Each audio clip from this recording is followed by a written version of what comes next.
So let's see how to blur a part of video in Microsoft Clipchamp. So first I will just split a certain duration of video.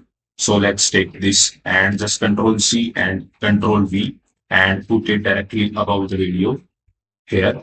And now what I'm going to do is just click here to select the video and just go to effects and I will click on blur. So now I will drag it to the 0 in order to maximize the blur. I will go here. This is the blur version. I will select it and I will click on crop. And I will adjust this according to my needs. And I will click on done. And I can even drag and drop and place it on the desired portion of the video. So let's say I blur it on the hand.